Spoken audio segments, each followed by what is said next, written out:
டேய் போடா கிளம்புடா கிளம்பிடு காண்டாயிடுவேன்.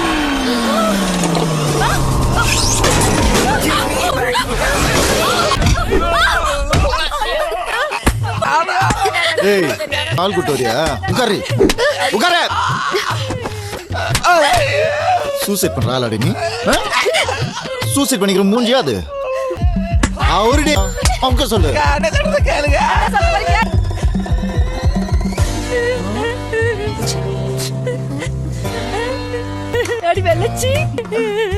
ஏமாத்திரியா? ஃப்ராட் ஃப்ராட் ஒன்னா நம்பர் ஃப்ராட். சாவும் போது கூட இவ்வளவு மேக்கப் போட்டு தான் சாவியா? அவ்வளோ தெளிவு. இந்த பார், இந்த மாதிரி கேவலமா ஐடியா யோசிச்சு டைம் வேஸ்ட் பண்றதுக்கு பதிலா ஒழுங்கா எனக்கு ஒரு பொண்ணை செட் பண்ணி கொடுத்துட்டு நீ போயிட்டே இரு. மறுபடியும் இந்த மாதிரி என்னை ஏமாத்தணும்னு நினைச்சா நானே உன்னை தொங்க விட்டுருவேன். சாரி கார்த்தி.